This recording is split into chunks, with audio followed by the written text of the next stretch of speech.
Kajian Kitab.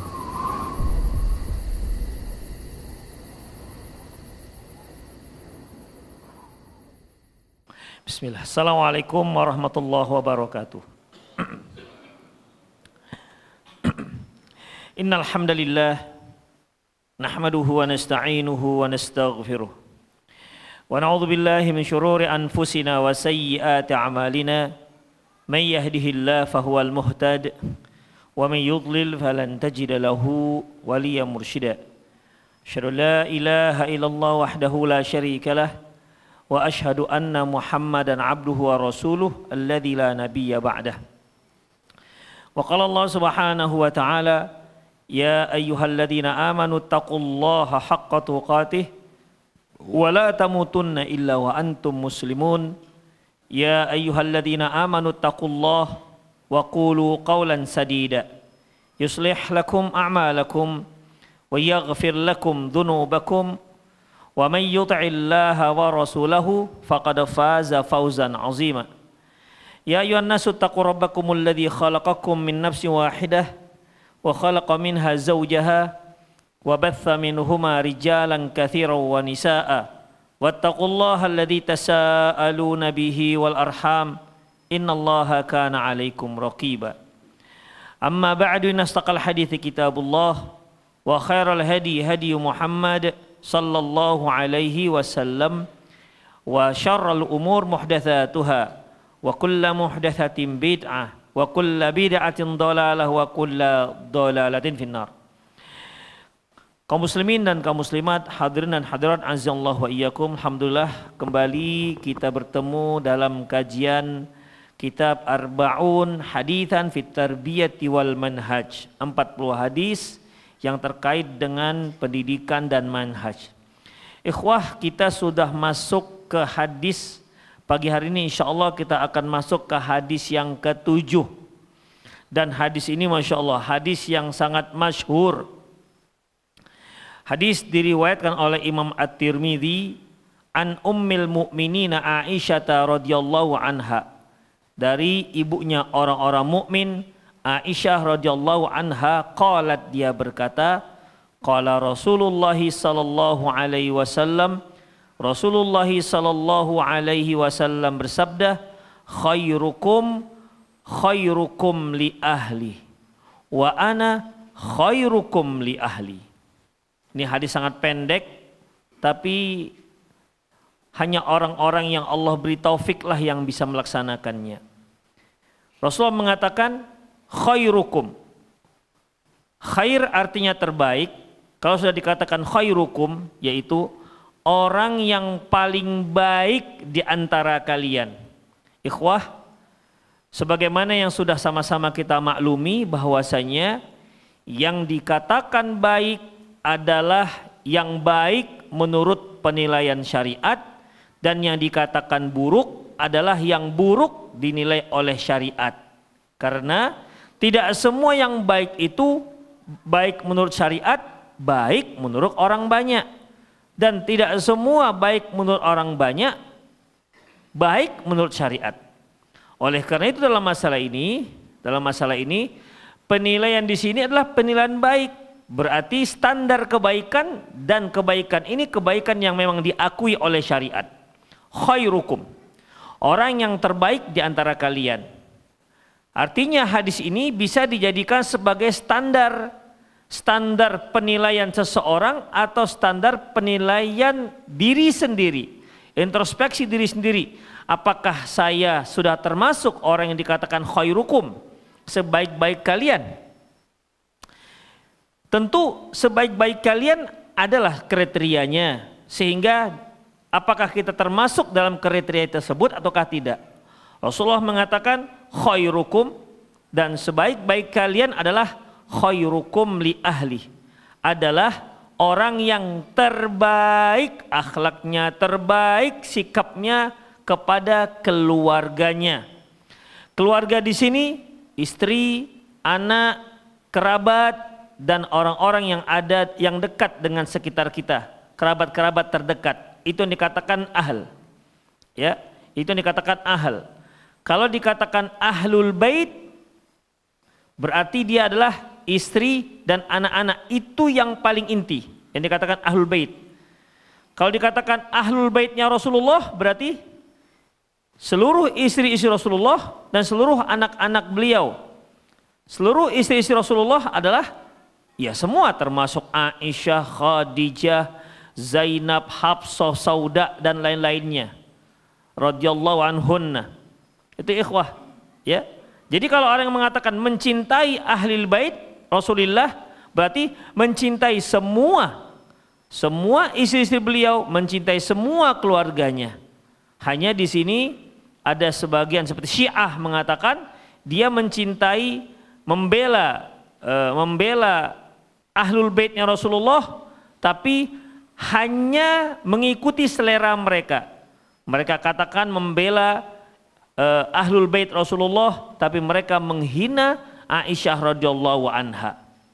Demikian ikhwah. Ini tentunya bercanggah dengan prinsip mereka yang seharusnya kalau mereka mengatakan cinta kepada ahlul bait Rasulullah, berarti termasuklah Aisyah radhiyallahu anha dan seluruh istri-istri beliau. Dan termasuk juga ikhwah mertua beliau siapa? Abu Bakar dan Umar radhiyallahu anhuma. Dan inilah orang-orang yang paling dibenci oleh orang-orang Syiah. Ikhwah rahimanallahu wa iyyakum. Khairukum khairun li ahli. Sebaik-baik kalian adalah orang yang terbaik untuk keluarganya, yang bagus akhlaknya terhadap keluarganya. Semakin bagus muamalahnya, semakin bagus akhlaknya terhadap keluarganya, maka semakin tinggilah grade daripada derajat dia di sisi Allah Subhanahu wa taala. Ikhwah azinallahu wa iyyakum. Khairukum khairun li ahli. Yang terbaik akhlaknya untuk keluarganya. Para ulama mendefinisikan yang dikatakan akhlak yang baik itu adalah pertama, badlun nada, senantiasa memberikan kebaikan. Wa kafful adza, berusaha sedapat mungkin untuk tidak menyakiti. Yang ketiga, at-tabassumu fil wajhi, yaitu tersenyum, memberikan senyuman terhadap orang-orang. Jadi ada tiga secara umum yang dikatakan akhlak baik. Akhlak baik yaitu memberikan kebaikan, senantiasa memberikan kebaikan, berusaha untuk tidak menyakiti, dan memberikan senyuman yang baik, senyuman yang tulus di hadapan mereka. Itulah pada dasarnya. Taib, berarti ketika kita dikatakan khairukum khairun li ahli, sebaik-baik kalian adalah orang yang terbaik terhadap keluarganya, berarti orang yang senantiasa memberikan kebaikan demi kebaikan dengan kebaikan yang tidak putus. Kemudian tidak menyakiti. Ikhwah, manusia itu kan dia adalah suatu saat tersakiti oleh istrinya, tersakiti oleh anaknya, sebagaimana dia juga menyakiti. Tetapi disitulah perlunya sebuah kesabaran, sehingga dia menjadi orang-orang yang termasuk dalam ruang lingkup khairukum li ahli. Kemudian ikhwah rahimallahu wa iyyakum, khairukum khairun li ahli, sebaik-baik kalian adalah orang yang terbaik terhadap keluarganya. Wa ana khairukum li ahli, dan aku adalah orang yang paling baik terhadap keluarga dibandingkan kalian semua. Itu maknanya. Ya. Ada seorang sahabat pernah mengatakan, aku tidak melihat ada orang yang lebih cinta, lebih sayang terhadap keluarganya melebihi Rasulullah sallallahu alaihi wasallam. Sebagai contoh ikhwah azinallahu wa iyyakum, ketika Rasulullah sallallahu alaihi wasallam kedatangan tamu para sahabat. Kemudian salah seorang istri beliau mengirimkan makanan untuk beliau yang pada waktu itu bertepatan pada gilirannya Aisyah radhiyallahu anha. Aisyah radhiyallahu anha karena dia seorang wanita dan dia juga punya cemburu karena cintanya yang luar biasa terhadap Rasulullah sallallahu alaihi wasallam, maka melihat istri yang lain itu kok napa ngirim makanan pas giliran saya. Dengan sengaja Aisyah radhiyallahu anha menyenggol itu makanan di hadapan para sahabat, jatuhlah berserakan makanan, pecahlah piringnya, tandanya tempatnya tinggi. Kalau nyenggolnya dia letak di lantai, nggak pecah, paling jumpalit gitu aja kan, tempatnya agak tinggi, pecahlah tempat tersebut, berserakanlah makanannya. Lantas Rasulullah SAW mengumpulkan makanan yang berserakan itu dan kata beliau, gharrat ummukum, ibu kalian sedang cemburu. Itu aja. Hanya itu respon Rasulullah SAW terhadap tindakan yang dilakukan oleh Aisyah radhiyallahu anha. Saya nggak bisa bayangkan itu kalau ada istri kita berbuat seperti itu di hadapan tamu. Kita punya tamu nih, apalagi tamunya para ustadz gitu kan, datang istirahat, cap katanya, berjatuhan itu, lontong-lontong jatuh gitu kan, berjatuhan. Kita nggak tahu itu mungkin mata merah, nggak bisa kita katakan, ibu kalian cemburu, nggak jadi itu, nggak selesai, nggak akan selesai, yakin saya. Begitulah Rasulullah Sallallahu Alaihi Wasallam, ya, begitulah Rasulullah Sallallahu Alaihi Wasallam. Oleh karena itu ikhwah rahimanallah wa iyyakum, beliau memberikan standar kebaikan itu adalah terkait dengan orang rumah kita, dengan keluarga kita. Kalau kita bisa bersikap baik terhadap keluarga kita, itulah nilai dari sebuah kebaikan. Karena ikhwah, berapa banyak orang yang di luar masya Allah, di luar biasa, ramah, luar biasa, lembutnya luar biasa. Apalagi kalau bertemu cewek-cewek di luar, gimana deh, pokoknya perhatian luar biasa. Begitu sampai di rumah, dia bagikan buto hijau yang siap menggigit. Tidak ada lembut-lembutnya, kasarnya luar biasa. Dalam Islam itu orang kasar, itu bukan orang baik. Karena semua kebaikan-kebaikan seorang suami itu yang paling berhak mendapatkannya ya rumahnya, bukan orang lain. Karena dia yang akan ditanya nanti adalah tentang orang rumahnya, bukan orang luar rumahnya. Oleh karena itu ikhwah rahimanallah wa iyyakum, ya, standar kebaikan itu seperti itu. Makanya kalau untuk mau melihat orang itu baik apa tidak baiknya, lihat saja bagaimana muamalahnya dengan istri-istrinya. Kalau dia banyak istri, dengan anak-anaknya. Kalau baik, mereka katakan komentar baik, berarti dia adalah orang yang baik. Demikian ikhwah rahimanallah wa iyyakum. Dan Rasulullah sallallahu alaihi wasallam adalah orang yang terbaik untuk istrinya, untuk keluarganya, dan tidak ada orang yang lebih baik terhadap keluarganya melebihi Rasulullah sallallahu alaihi wasallam. Ikhwah azallahu wa iyyakum. Dalam sebuah hadis yang diriwayatkan oleh Imam Bukhari dari Abi Hurairah radhiyallahu anhu, qala Rasulullah sallallahu alaihi wasallam, Rasulullah sallallahu alaihi wasallam bersabda, istausu bin nisaikum khaira, istausu bin nisai khaira. Nasihatilah kaum wanita itu dengan cara yang terbaik. Fa innal mar'ata khuliqna minad dila. Wanita itu tercipta dari tulang rusuk. Wa inna a'waja ma a'waja fi dila a'laha. Dan tulang rusuk yang paling bengkok adalah tulang rusuk yang paling atas. Rasulullah mengisyaratkan bahwasanya kaum wanita itu terbuat dari tulang rusuk, dan tulang rusuknya yang paling bengkok, yang paling atas. Kemudian Fa in dhahabta tuqimaha kasartaha. Kalau kamu berusaha untuk meluruskan tulang rusuk itu, kamu akan patahkan dia. Wa in taraktahu lam yazal a'waju.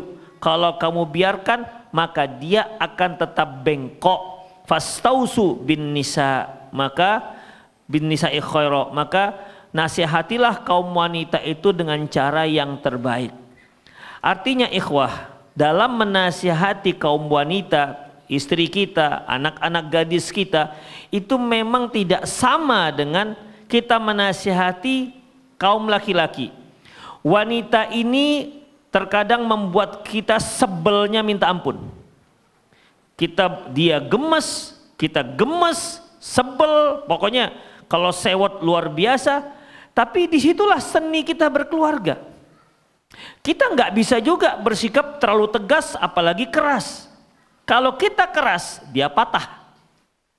Kalau kita biarkan ngelunjak, mama ini kalau dibiarkan ngelunjak, demikian ikhwah. Nanti kalau nggak ditegur-tegur tuh anaknya main, udah jadi tawaf lah anak di belakang itu. Anak siapa nih?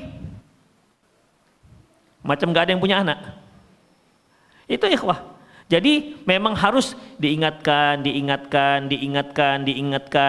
Harus diingatkan terus. Orang ini bengkok dia. Demikian ikhwah. Diingatkan supaya luruskan, diingatkan, dibiarkan bengkok lagi dia. Itu modelnya tulang rusuk. Makanya diingatkan dengan cara yang terbaik, ingatkan lagi, dan dia nggak bisa dikasari, juga tidak bisa dibiarkan, ya, tidak bisa dikasari dan tidak bisa dibiarkan. Itulah karakter seorang wanita yang disebut Rasulullah Shallallahu Alaihi Wasallam. Taib ikhwah, karena ini hadis ini yang dituju kepada kaum laki-laki, mari kita bahas apa kekurangan para suami terhadap istri-istrinya. Sehingga mereka tidak bisa menjadi khairukum khairun li ahli. Dia tidak bisa memposisikan dirinya sebagai sebaik-baik kalian adalah orang yang terbaik terhadap keluarga kalian.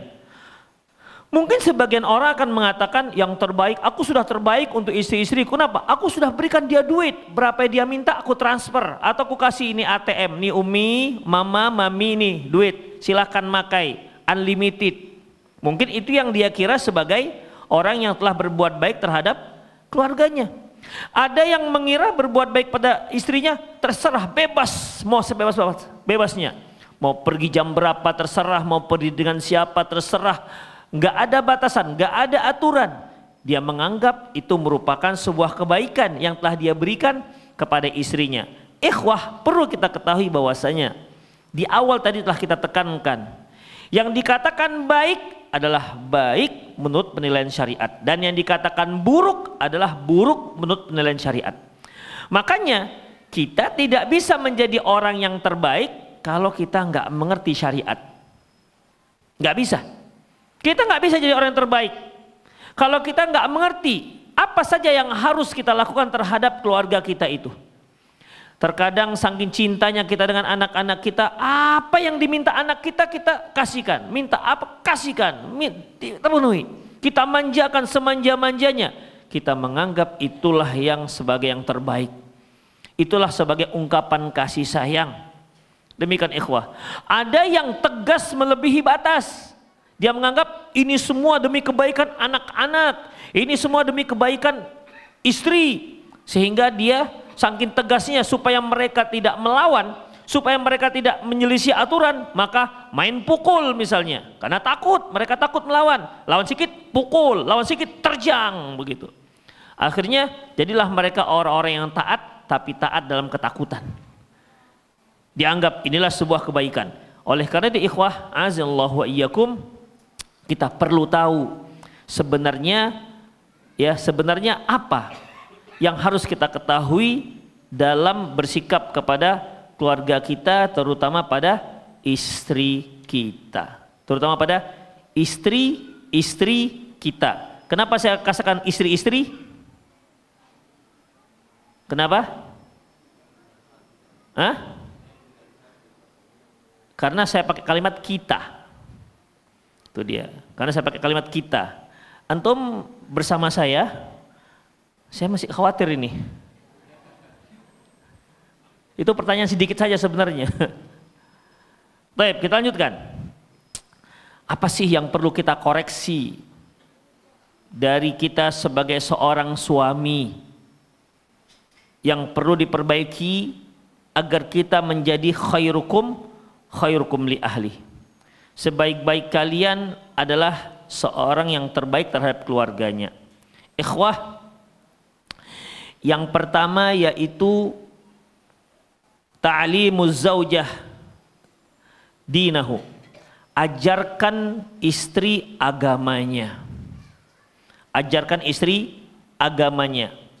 Tanggung jawab seorang suami, ya tanggung jawab seorang suami adalah mengajarkan istrinya dinul Islam, mengajarkan akidah agar dia tidak jatuh pada kesyirikan, ajarkan dia sunnah Rasulullah agar dia tidak jatuh pada kesyirikan dan khurafatan.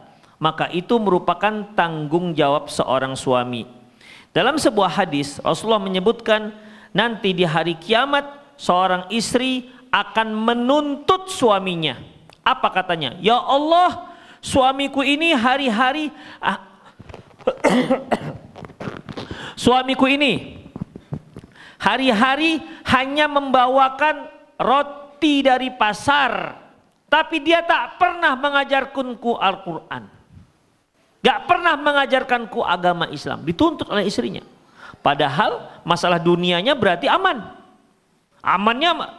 karena masalah bahan pokok. Dia datang membawa roti, artinya kebutuhan sandang pangan papannya cukup. Tapi ya Allah, dia tak pernah ajarkan kami agama Islam, tak pernah diajarkan kami Al-Quran. Dia nuntut di akhirat, ikhwah. Dia akan nuntut. Ar-rijalu qawwamuna 'alan nisa. Wanita laki-laki itu merupakan pemimpin bagi pria. Pria itu merupakan pemimpin bagi kaum wanita. Bima faddalallahu ba'dahum 'ala ba'd. Di antara sikap pemimpin adalah mengajarkan orang-orang bawahannya terhadap agama Islam.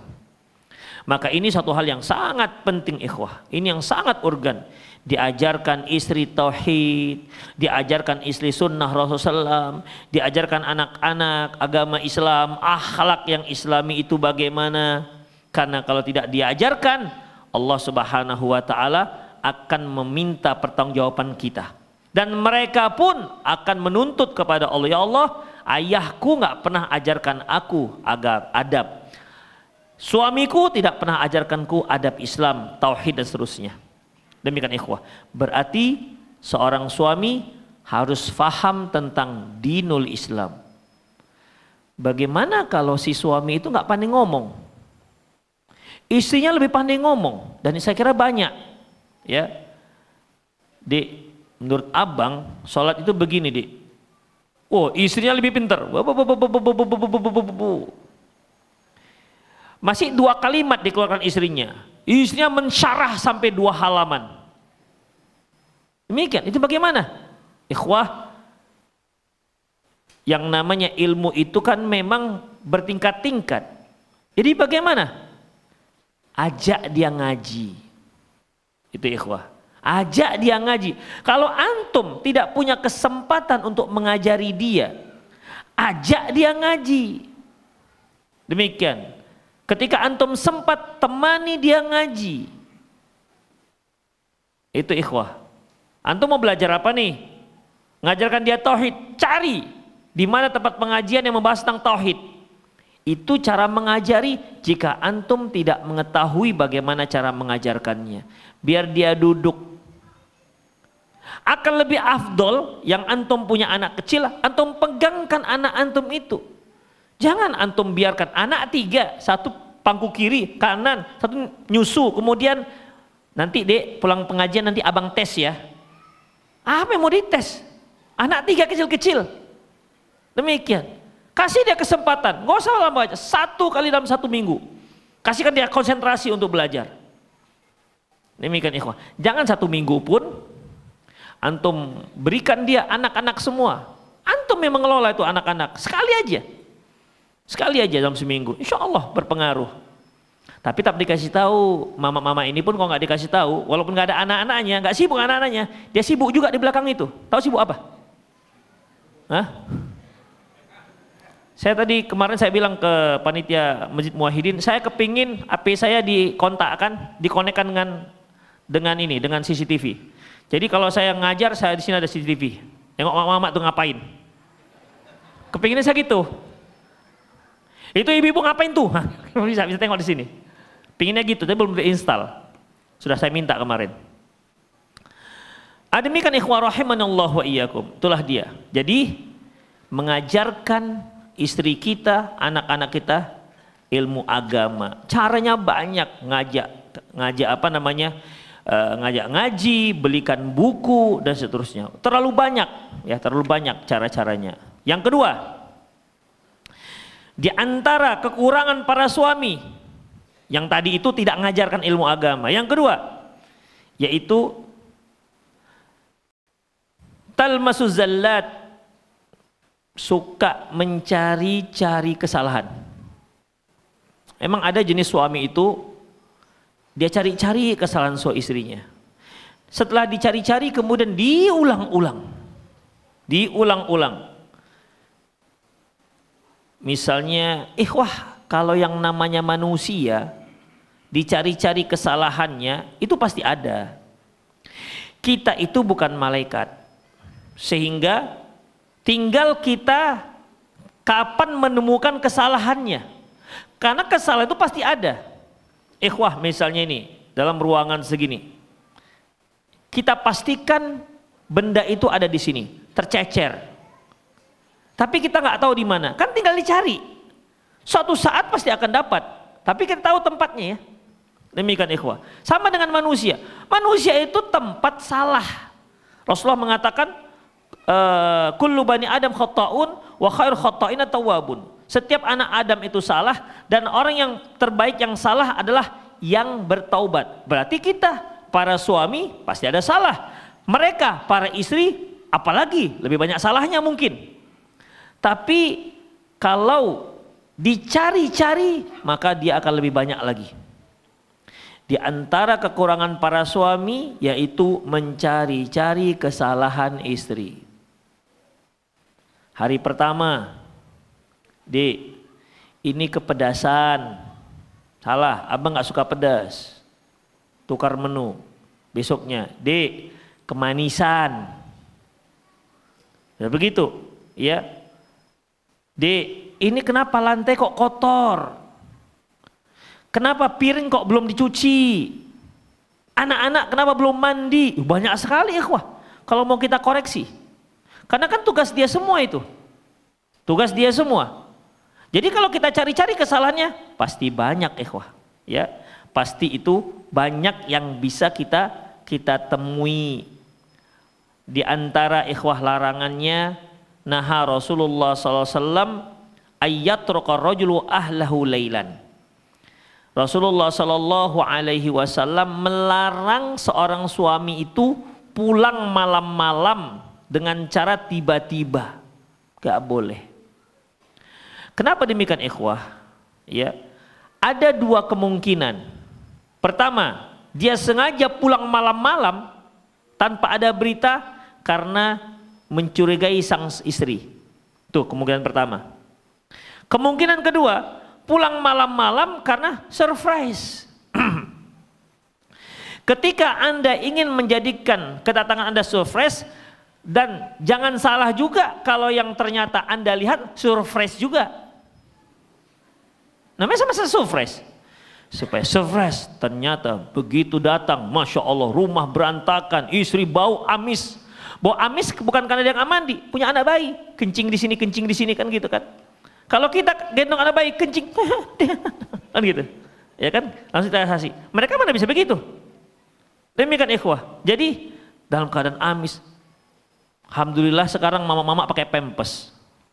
Dulu ya Allah, anak-anak kita, yang namanya ruangan yang ada anak kecil pasti amis. Gimana Pak? Cocok Pak?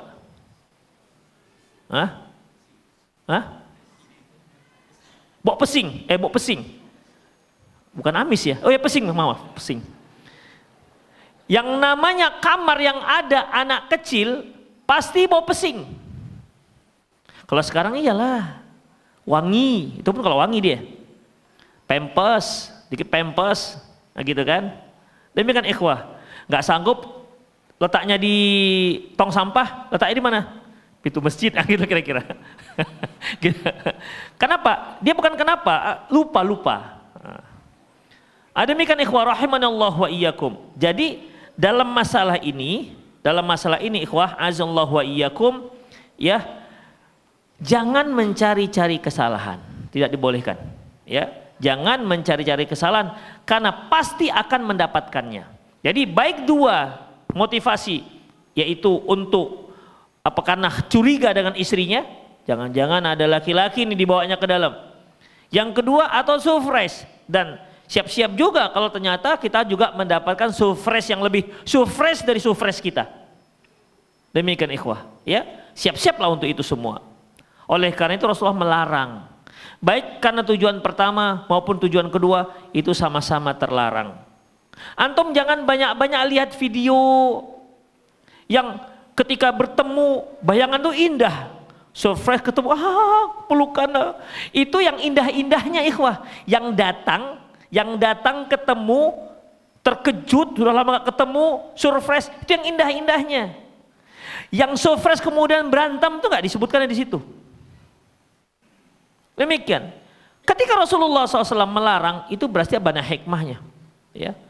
Itu berarti banyak hikmahnya. Kemudian ikhwah azallahu wa iyyakum, ya. Seorang istri yang menunggu suaminya pulang, ya, apalagi yang pulangnya itu nggak jelas.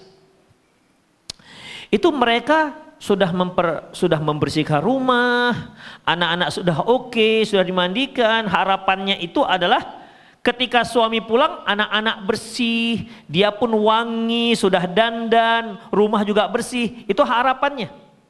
Tapi yang namanya anak kecil, itu 1 jam 2 jam kan sudah berubah. Tunggu jam 5 nggak datang, setengah 5, jam 6, setengah 7, jam 7, jam 8 baru suaminya pulang dan sudah berantakan lagi. Itu ikhwah. Itu agak cemas-cemas itu sebenarnya. Kenapa? Pinginnya itu bagus. Ketika suami pulang tuh bagus, tapi ternyata kan nggak bisa dipertahankan begitu. Oleh karena itu ikhwah rahimanallahu wa iyyakum, ya, jangan cari-cari kesalahan, pasti didapatin. Itu ikhwah. Yang ketiga, az-zulmu bi'iqa'il uqubat allati la tatanasabu ma'al khata' alladhi waqa'at fihi al-mar'ah. Yaitu kezaliman karena memberikan hukuman yang tidak sesuai dengan kesalahan sang istri. Ikhwah, para suami bukan berarti tidak boleh menghukum istri. Para suami bukan berarti tidak boleh menghukum para istri. Boleh, ya. Tetapi apabila hukumannya itu melebihi dari yang seharusnya, berarti dia sudah sampai kepada tahap kezoliman. Allah mengatakan, kalau kalian khawatir istri kalian itu durhaka, maka fa'idhuhunna. Nasihati dia dengan cara yang terbaik. Yang kedua, kalau dinasihati sudah banyak dinasihati tak juga mempan, maka wahjuruhunna fil madaji', dan pisah ranjang. Kalau pisah ranjang juga tidak merubah, maka yang ketiga fadribuhunna, boleh kamu pukul mereka. Tapi ingat, pukul itu kata Ibnu Abbas dorban ghairu mubrihin, pukulan yang tidak menimbulkan bekas. Sakit boleh, tapi jangan berbekas. Ikhwah, pukulan seperti ini nggak akan mungkin kita bisa ukur kecuali ketika kita memukulnya dalam keadaan tenang. Kalau kita memukul dalam keadaan emosi, itu nggak yakin saya nggak berbirat. Dan nggak yakin juga kita bisa pilih-pilih alat untuk memukul. Jangan-jangan tergeletak di situ balok 2-3. Oh, kau ya dek ya.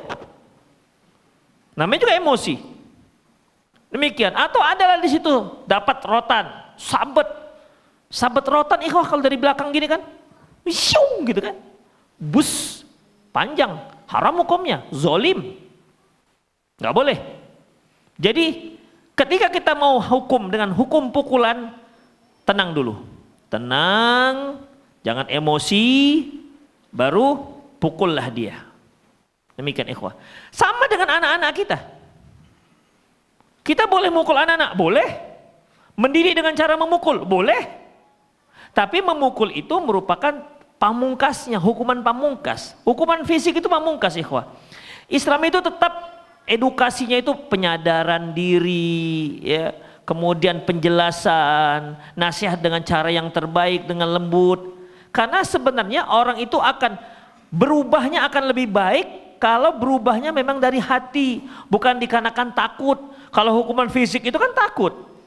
Rasulullah mengatakan, muru auladakum bis salati wa hum fi sab'i sinin. Perintahkan anak kalian salat ketika mereka sudah berusia 12, sudah berusia 7 tahun. Wadribu 'alaiha wa hum fi 10 sinin, dan pukul mereka kalau sudah berusia 10 tahun.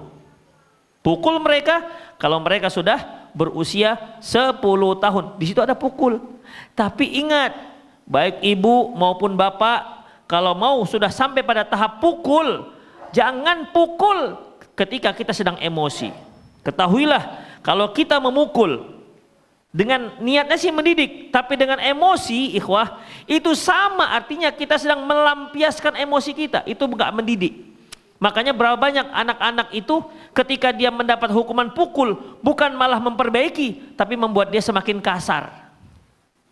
Membuat dia semakin kasar. Makanya kalau kita ingat-ingat dulu waktu sekolah, yang kena hukuman pukul itu siapa?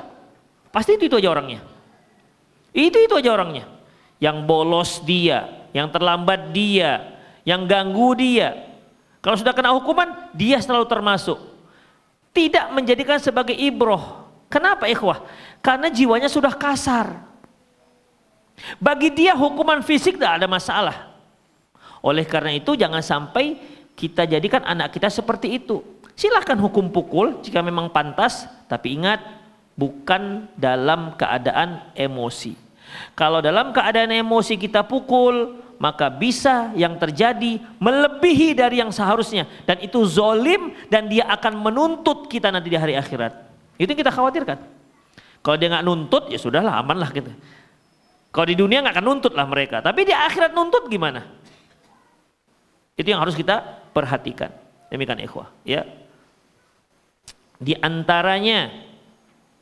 antara hukuman yang zolim ini ikhwah, mereka seorang suami ketika menghukum istri langsung hukum tanpa ada tahapan-tahapan. Ikhwah, dalam Islam seperti yang saya katakan tadi, pukul itu merupakan hukuman yang terakhir, fisik. Kalau di sekolah pun ada SP1, ada SP2 baru dikeluarkan kan. Dengan istri juga begitu, nasihati, kalau nggak bisa nasihati ya pisah ranjang, diboikot lah dia. Itu pun boikotnya harus di rumah.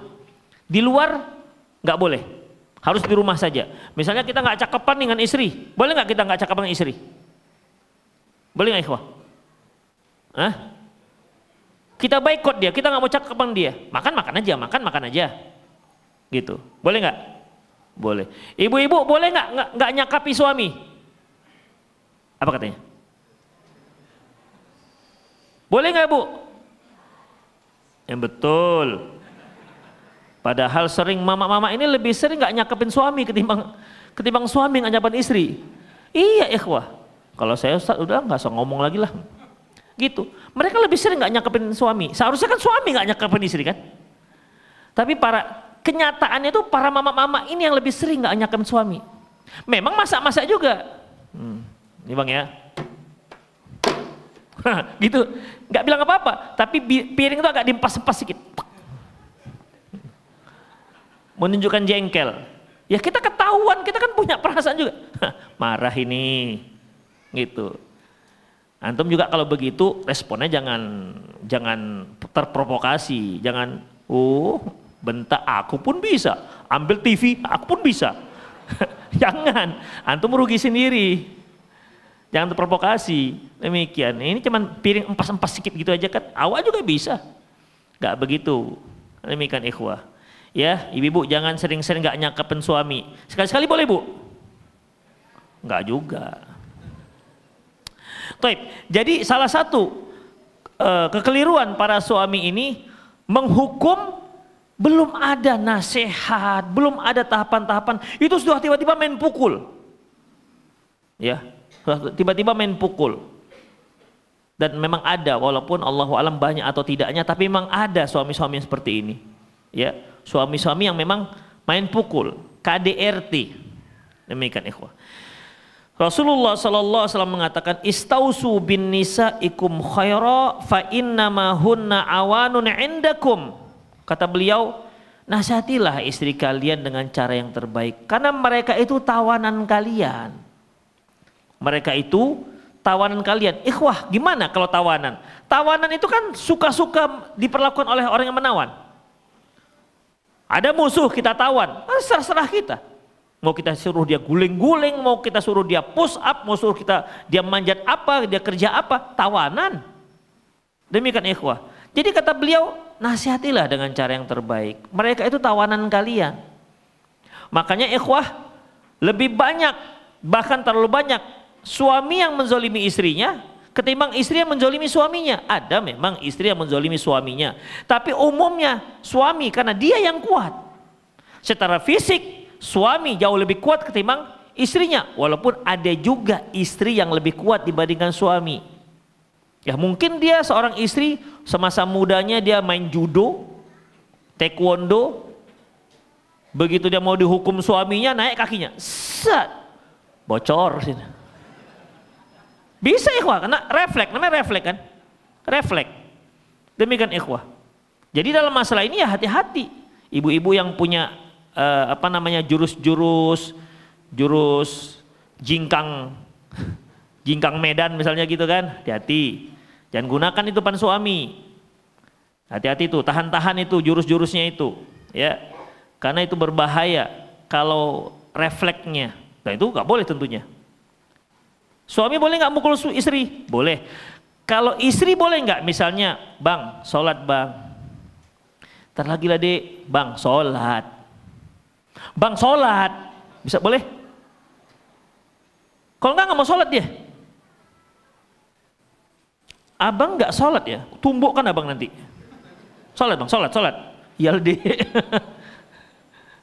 Boleh nggak begitu? Kalau ada suami seperti ini boleh juga kadang-kadang ya, kadang-kadang, tapi jarang suami ini yang seperti ini.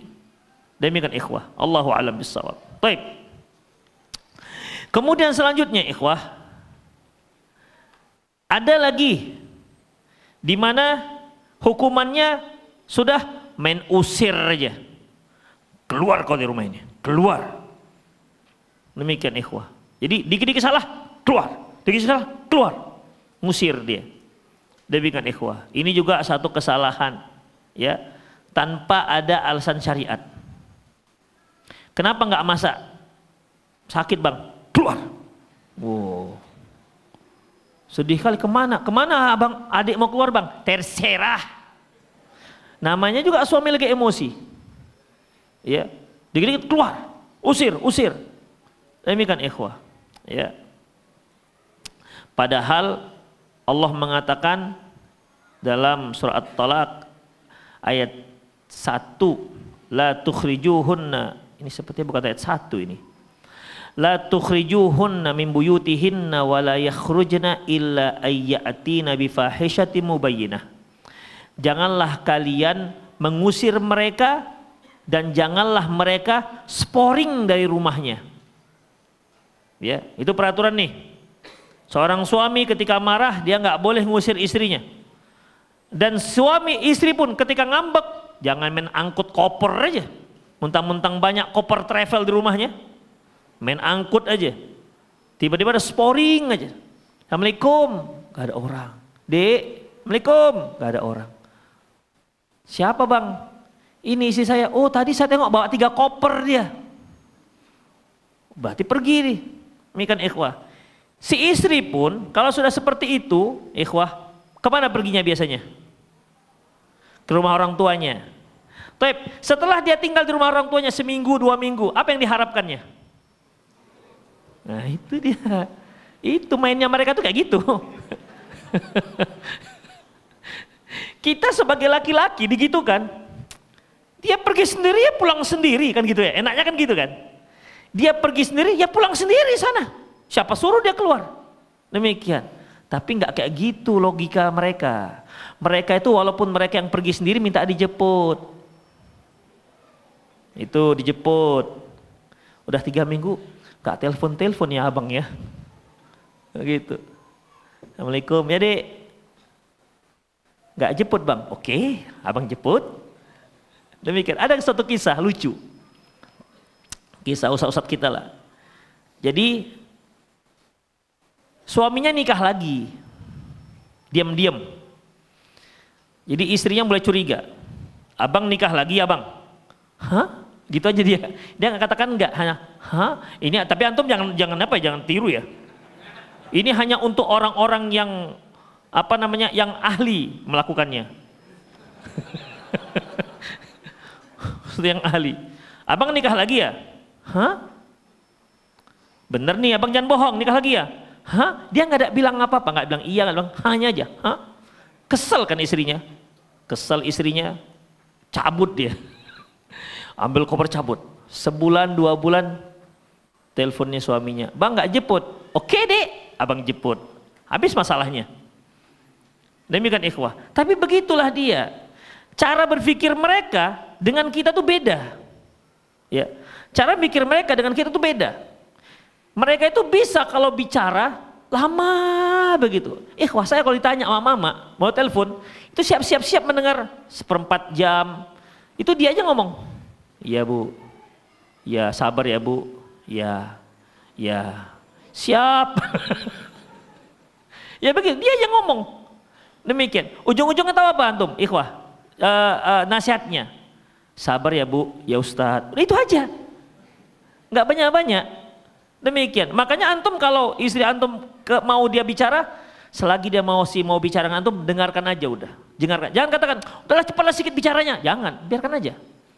Ngomong deh sampai dia puas. Sampai 2000 kosakata itu katanya kan. Dengar aja, dengar. Ya udah. Dan terakhir, gimana lah nasihatnya bang?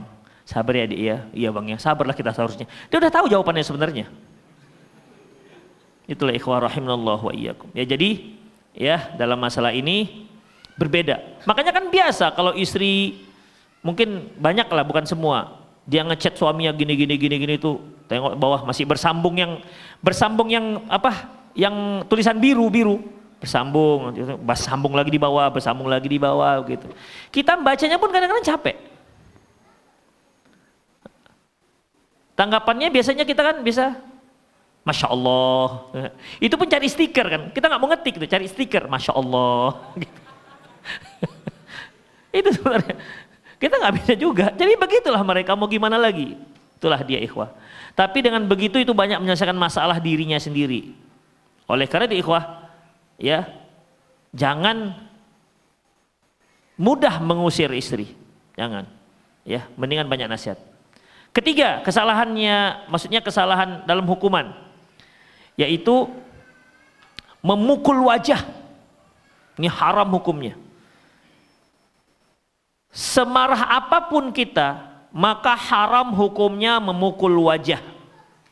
Rasulullah Shallallahu Alaihi Wasallam bersabda, datang seorang bertanya kepada beliau, faqala ma haqqul mar'ati 'ala zawjiha, ya Rasulullah, apakah hak seorang istri terhadap suaminya? Jadi apa hak istri yang harus diberikan oleh sang suami kepada istrinya? Apa hak mereka? Ayyut'imaha idza ta'ima. Dia kalau dia makan, ikutkan istrinya makan bersama dia. Wa yaksuha idza tasa. Kalau dia berpakaian, belikan pakaiannya juga. Jadi jangan sampai kamu saja yang punya pakaian baru, dia nggak punya pakaian baru. Hari raya dia belikan pakaian dia, Masya Allah 3 setel. Istrinya, udahlah dia untuk penghematan, kan masih ada baju lama, alhamdulillah untuk pakai hari raya. Tak punya pun nggak apa-apa kan, masih ada baju lama. Demikian ikhwah. Jadi yang udahlah biarkan aja. Kalau Anda beli baju baru, belikan juga istri. Demikian ikhwah. Belikan juga istri. Kalau dia memang dalam kehidupan yang sederhana. Walaupun memang ikhwah, coba saya tanya, lebih sering mana beli baju? Antum apa istri antum? Nah itu dia. Buktinya kalau antum punya lemari 3 pintu, antum hanya dapat 1 rak kan? Sisanya istri kan? Nah itu dia. Berarti dia. Itu pun kadang-kadang ada kan nggak punya baju bang. Allahu Akbar, 1 lemari itu punya baju semua. Ya begitulah cara pandang mereka. Demikian. Mereka punya keinginan yang macam-macam. Saya sering katakan pada ibu-ibu ini, kalau kita laki-laki punya baju warna ini sudah cukup, mereka enggak. Coklat, mau coklat mocha, coklat susu, coklat apa lagi bu? Nah itu dia. Coklat aja, mikirkan coklat aja kita pening. Berapa coklat? Belum lagi hijau botol, hijau lumut, hijau army, hijau apa lagi gitu. Ya begitu mereka, kehidupan mereka tuh begitu. Makanya mohon dimaklumi saja. Jadi kalaupun dia salah, ikhwah rahimahullah wa iyyakum, ya jangan langsung dihukum. Ya, kamu beri dia pakaian. Ketika kamu memakai pakaian, artinya kamu beli baju, belikanlah juga dia. Demikian. Walaupun memang baju mama-mama ini kan lebih mahal, ikhwah, dibandingkan baju kita. Ya kan? Baju macam yang saya pakai ini, paling berapa ini? Tapi saya nggak tahu harga, kan hadiah. Paling berapa? 300 gitu kan, 350. Ibu-ibu mana ikhwah? Pakaian mereka banyak. Dari pala saja, jilbabnya, maunya jilbab yang mahal itu, ciputnya, ya kan? Ada ciputnya, ada yang miring di sini, belah di sini, ada yang belah di sini, ada yang belah di sini. Pening kita dibuat memang ikhwah. Ya itulah kehidupan mereka. Nanti jilbabnya, kalau kita kan begini selesaikan, jilbab mereka ada yang bisa masuk tangan, lobang tuh, belobang jilbabnya. Ada yang bangsa resleting, ada yang sudah belah dari bawah. Demikian ikhwah. Ada yang belah samping di sini, macam-macam. Ya begitulah. Ya. Itu jilbab aja, itu masih jilbab ikhwah. Udah pening antum mikirkannya. Jadi kalau antum udah beli baju, kasihkan aja udah, nggak usah antum pikir. Kalau nggak apa namanya? Naik emosi kita dibuat. Kasihkan aja udah. Demikian ikhwah. Itu masih jilbab ikhwah. Belum lagi dalamannya, belum lagi gamisnya. Demikian. Gamisnya ininya segala macam. Ada yang kepingin gamis yang macam balon itu, macam ujungnya apa? Celana Aladin. Untuk melihat. Mama ini, balon begini. Ada yang kancingnya, laki-laki kancingnya 1. Mereka kancing di sini kancingnya, deret.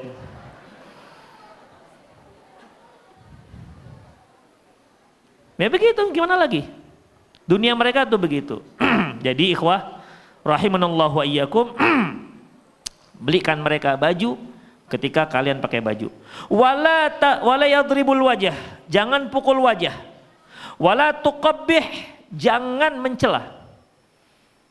Wala tahjur, wala yahjur ila fil bait. Jangan kalian itu memboikotnya kecuali di rumah. Di luar tidak boleh. Di luar udah diam-diam saja. Demikian ikhwah rahimanallah wa iyyakum. Taib. Yang keempat, maksudnya kesalahan yang pertama tadi yaitu tidak mengajarkan agama. Yang kedua apa tadi? Mencari-cari kesalahan. Yang ketiga memberikan hukuman spontan tanpa ada tahapan-tahapannya. Tadi contoh-contoh saja, contoh hukuman yang zalim. Yang keempat, at-taqatir fin nafkah, pelit dalam memberi nafkah. Ya, pelit dalam memberi nafkah. Ikhwah, sebenarnya dalam Islam tidak ada ketentuan nafkah yang kita berikan itu berapa. Ya. Tapi Allah Subhanahu wa taala mengatakan liyunfik dzu sa'atin min sa'atih. Hendaklah seorang yang memberi nafkah, berikanlah nafkahnya sesuai dengan kemudahan yang Allah berikan kepada dirinya. Kalau antum dalam keadaan lapang, berikanlah kelapangan itu juga kepada sang istri. Kalau antum dalam keadaan sempit, silahkan berapa sanggup antum. Dan seorang istri tidak boleh menentukan, bang, hari ini abang harus dapat cepek limpul. Kalau abang nggak dapat cepek limpul, gak usah pulang, pulang besok aja. Itu bukan hak istri. Demikian. Jadi para istri seharusnya memaklumi. Kalau sudah suaminya itu memang orang yang memang nampak dia bekerja, bukan tidur-tiduran. Nampak bekerja, bukan tidur-tiduran. tapi ternyata pulang bawa 60.000, terimalah dengan senang hati. Ya, dia sudah bertengkus lumus di luar itu. Kecuali kalau suaminya tidur-tiduran, golek-golek, nggak bekerja, itu lain lagi ceritanya. Tapi kalau dia nampak giatnya, kadang-kadang pergi pagi, pulang petang, dapatnya hanya ya seala kadarnya, terimalah itu dengan senang hati. Ya, tak usah pakai target-target. Bang, kemarin target abang dapat 60.000. Ini hari ini abang harus targetnya adalah 100.000. Ya, 100.000. Jadi kalau abang nggak usah pulang juga nggak apa-apa, asalkan dapat 100.000. Itu nggak layak ikhwah. Jadi seorang suami ikhwah, kalau dia lapang, kalau dia lapang, lapangkan juga lah keluarganya. Tapi kalau dia memang Allah beri nggak lapang, ya sudahlah, berilah semampunya. Demikian ikhwah. Dan yang dimaksud dalam kesalahan ini adalah dia lapang, tetapi dia memberikan nafkah yang pas-pasan atau mungkin tak cukup. Kalau menurut antum, sepasang suami istri punya anak 5, berapa cocoknya? Berapa cocok? 5? Hah? Berapa? 150 satu hari, sebulan? 4,5 juta. Cukup nggak Bu kira-kira Bu? Punya anak 5, 4,5 juta per bulan Bu? Allahu Akbar, nggak cukup katanya. Nggak cukup katanya. Cuman itu? Parah kali kan?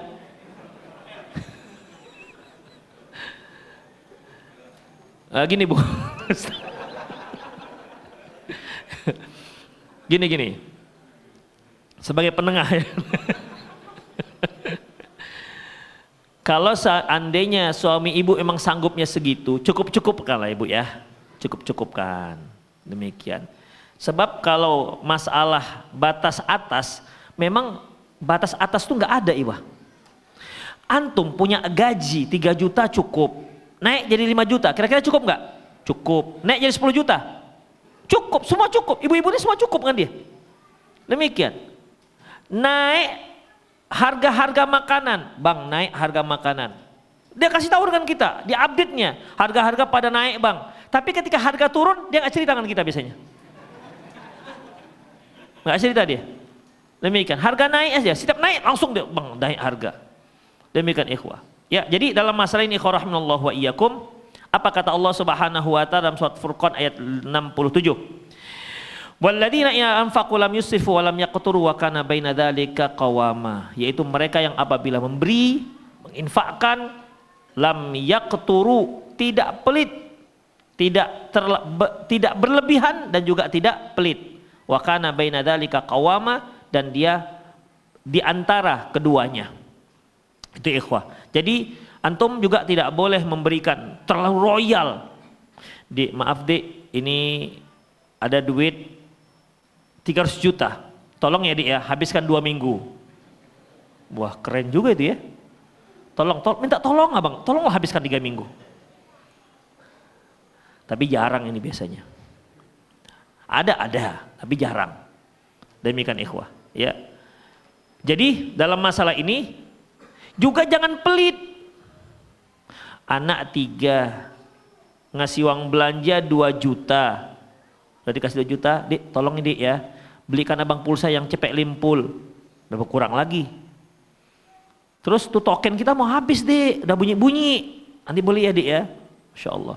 Yang beginilah yang mama-mama ini akhirnya dia dia membanding-bandingkan harga. Kadang-kadang gara-gara beda gopek 500 perak, dia bisa pindah ke D gara-gara beda gopek. Gara-gara antum itu. Iya, demikian ikhwah. Ya, gara-gara itu. Jadi masalahnya bukan masalahnya antum nggak boleh ngasih yang sedikit, boleh kalau memang itu kemampuannya. Itu ikhwah. Ya, kalau itu memang kemampuan. Yang penting kan kita para suami berusaha dengan semaksimal mungkin. Hasilnya kan semua pada Allah Subhanahu wa taala. Demikian. Tapi kalau antum memberikan sedikit, jangan terlalu banyak permintaan. Ya. Nih Dek, duit 2,5 juta untuk sebulan.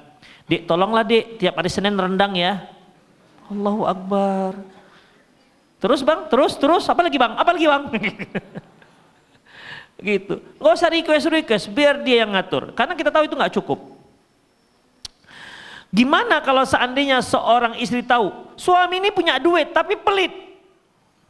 Maka dalam sebuah kisah yang bernama Hindun binti Utbah, dia berkata, ya Rasulullah, inna Abu Sofyana rajulun syahih. Ya Rasulullah, Abu Sofyan itu seorang yang pelit. Walaysa yu'tini ma yakfini wa waladi. Dia enggak memberikan nafkah yang cukup untukku dan untuk anakku. Itu gimana ya Rasulullah? Illa ma akhadtu minhu wa huwa la ya'lam. Kecuali kalau aku ambil dari dia tanpa sepengetahuan dia. Jadi Abu Sufyan ini seorang yang pelit. Dia punya duit tapi enggak memberikan yang cukup. Boleh enggak ku ambil ya Rasulullah? Kata Rasulullah, khudhi ma yakfiki wa waladuki bil ma'ruf. Ambillah secukupnya untukmu dan anakmu. Jadi boleh ya, ibu-ibu kalau melihat suaminya itu punya duitnya tapi diberinya sangat sedikit, maka ibu boleh apa bu? Boleh nggak mencuri lah, mengambil tanpa izin, biar enak sedikit bahasanya. Boleh mengambil tanpa izin, tapi ingat bu, bil ma'ruf, yang secukupnya. Tidak untuk beli tas, tidak untuk beli jilbab baru, enggak, secukupnya untuk kebutuhan primer. Kalau skincare bu, bisa enggak ibu curi dari dompet suami untuk beli skincare? Bang, mau beli ini bang, mahal deh, berapa rupiah sebotol deh? Kalau yang untuk krim malam yang di dalam kulkas itu ya sekian lah bang, total 1,5 juta lah sebulan. Udahlah dik, pakai bedak dingin aja lah dik, macam nenek abang, seperti gitu kan. Kalau lebih murah bedak dingin, tepung terigu, tepung beras diunyut-unyut gitu kan, demikian. Pakai itulah dik, udah. Sekarang kan nggak gitu lagi modelnya mama, masa macam nenek macam pakai topeng gitu kan, mau pergi taklim gitu kan, ibu pakai cadar, pakai apa ini? Pakai bedak dingin rupanya. Jadi bagaimana? Kalau memang, jadi gimana kira-kira? Kalau untuk skincare boleh nggak dicuri dari punya suami? Makan oke, sudah selesai. Makan semua sekolah oke. Tinggal skincare kurang. Boleh nggak mencuri uang suami? Boleh nggak bu? Boleh katanya. Antum rela nggak duit antum dicuri untuk skincare? Hah? Rela? Nggak jelas. Nggak jelas jawabannya. Takut. Rela nggak? Enggak, itu baru tegas. Tuh bu, nggak rela. Antum? Nggak rela bu. Nggak rela. Biasanya yang bapak-bapak tuh nggak rela. Tapi asik nengon cewek di TikTok aja. Kok beda dengan istriku ya? Istriku kok, ini putih, ini kok coklat tua gitu. Tuh nyama-nyamakan istri dengan di TikTok, dengan di Facebook yang dia lihat. 12 filter ya, istri antum pun masukkan filter juga jadi putih. Macam jotun ini dia pakai, macam tembok ini. Demikian ikhwah, itulah dia. Ya kalau antum mau istri cantik, sediakan dananya. Demikian ikhwah. Kalau jangan banding-bandingkan dengan artis. Kalau mau biasa-biasa sudah. Jangan diprotes, kamu ini kok tampilannya semakin gelap ya dek. Menikah. Mama ini udah bisa semua. Istri antum gelap, ada duit, insya Allah terang. Iya. Ada suntikan nih ikhwah, vitamin C. Besok terang istri. Seperti pakai lampu begitu dia, cerah begitu. Demikian ikhwah. Jadi ya sekarang ada duitnya, ada fulus cantik, nggak ada fulus, itulah. Gelap aja bawaannya. Ya itu dia ikhwah ya. Jadi kalau antum nggak berikan dananya maka ya sudah. Bersedialah menerimanya apa adanya. Kemudian ikhwah, selanjutnya yang kelima, al-ghilzah war-ra'unah. Ada mutalattuf ma'al ahl, yaitu mereka yang kasar. Kasar dengan istrinya. Kalau ngomong menyakitkan, kasar. Mana sarapan ini? Jam segini kok belum ada sarapan. Kenapa nggak dirubah saja bahasanya? Sarapannya mana dik? Selesai kan? Gak usah ditekan-tekan kayak gitu. Nah, gitu. Nggak usah tekan-tekan gitu. Ya. Jadi bicara saja. Kan yang penting kan dia sampai kepada dia infonya, sarapannya mana, nah, gitu kan. Kadang-kadang ikhwah karena kita emosi, bahasa yang kita gunakan, bahasanya itu kadang-kadang ada niat sedikit mau nyentil, itu dia masalahnya. Makanya bahasa kita bahasa tidak baik. Demikian ikhwah. Jadi hendaklah kita itu gunakan bahasa yang baik, jangan menunjukkan kasar. Ikhwah, nggak ada dalam tarbiyah kasar tuh nggak ada. Ya. Tidak ada tercatat sedikit pun dalam tarbiyah Islamiyah, yaitu dengan cara kekasaran, itu nggak ada. Tegas ada. Ingat, tegas bukan kasar. Ya, ingat, tegas bukan kasar. Demikian ikhwah. Ya. Jadi konsep dalam Islam itu sebagaimana sabda Nabi SAW, ma yakun rifqu fi syai' illa zanah. Tidaklah kelembutan itu ada di dalam sesuatu kecuali dia akan menghiasinya. Wala yunza'u minhu syai' illa syanah. Dan tidaklah kelembutan itu dicabut dari sesuatu kecuali pasti dia akan merusaknya. Jadi kelembutan itu sangat penting, apalagi kalau kita berhadapan dengan para kaum wanita. Rasulullah SAW mengatakan, akmalul mu'minina iman ahsanuhum khuluqan. Sesungguhnya orang-orang yang paling baik terhadap istrinya adalah yang paling baik akhlaknya. Ikhwah, ada beberapa sikap ikhwah, sikap yang untuk menghindari hal ini. Pertama dengan cara mengembirakan dia dengan sesuatu yang sifatnya mubah. Apa kira-kira? Istri kita gembira tapi mubah. Apa biasanya? Antum gimana cara membahagiakan mereka? Antum apa? Jalan-jalan, iya. Antum jalan-jalan, gak usah ke pantai-pantai. Kalau nggak punya duit, antum gak usah jauh-jauh ke Pantai Bokek. Saya mencirim ada. Pantai Bokek, Simpang Melati, masuk dalam itu. Apa? Jembatan bawah, nggak bayar. Pantai Bokek. Rendam-rendam kaki cukup kan? Demikian. Nggak perlu antum bawa-bawa ke restoran yang mahal-mahal, nggak. Demikian ikhwah. Oke, itu caranya. Apalagi selain jalan-jalan? Hah? Mandi-mandi di rumah aja lah, mandi-mandinya jangan luar. Oh iya, mau saya mandi-mandi di rumah. Oh, iya. Ada juga gitu ya. Kalau dia pakai air pump tambah banyak tagihan nanti itu. Oke, mandi-mandi. Selain itu makan-makan biasanya. Bukan makan-makan di rumah ya, ikhwah ya. Bukan makan-makan di rumah. Makan-makan di luar. Demikian. Gak usah mahal-mahal, antum cari yang paket. Satu paket sudah dengan teh manis dingin misalnya 20.000. Udah. 2 paket bang. Kan bisa. Demikian. Loh anak 3. Yang satu paket untuk bertiga. Bisa. Saya masih ingat lagi ikhwah. Dulu kali. Saya kalau beli mie. Apa tuh? Mie ayam. Mie ayam kami kan berlima. Mie ayamnya 2, kuahnya banyak. Taruh 1 talam. Kan tergenang tuh. Taruh nasi. Alhamdulillah kenyang. Itu dia, mie ayam, kan banyak kuahnya, taruh nasi. Yang nggak taruh nasi, nggak cukup nanti, nggak taruh nasi. Demikian, alhamdulillah bagus-bagus saja. Demikian, senang. Jadi sesuaikan kemampuan. Para istri juga jangan minta terlalu muluk-muluk. Kami mau makan, you can all eat apa?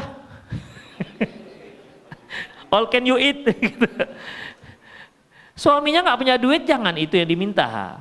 Demikian ikhwah. Atau beli sate yang murah-murah lah, yang sebungkus 12.000 kan masih ada ya ikhwah. Ada yang 10.000 masih ada, tapi nggak usah pakai daging bang ya, lontongnya aja bisa. Mau itu tukang satenya, lontongnya aja, demikian. Nggak sanggup juga lontongnya aja, kuahnya aja bang, kuahnya. Terus makan pakai kupu opak, celup-celup kupu opak. Enak ikhwah, belum pernah tes.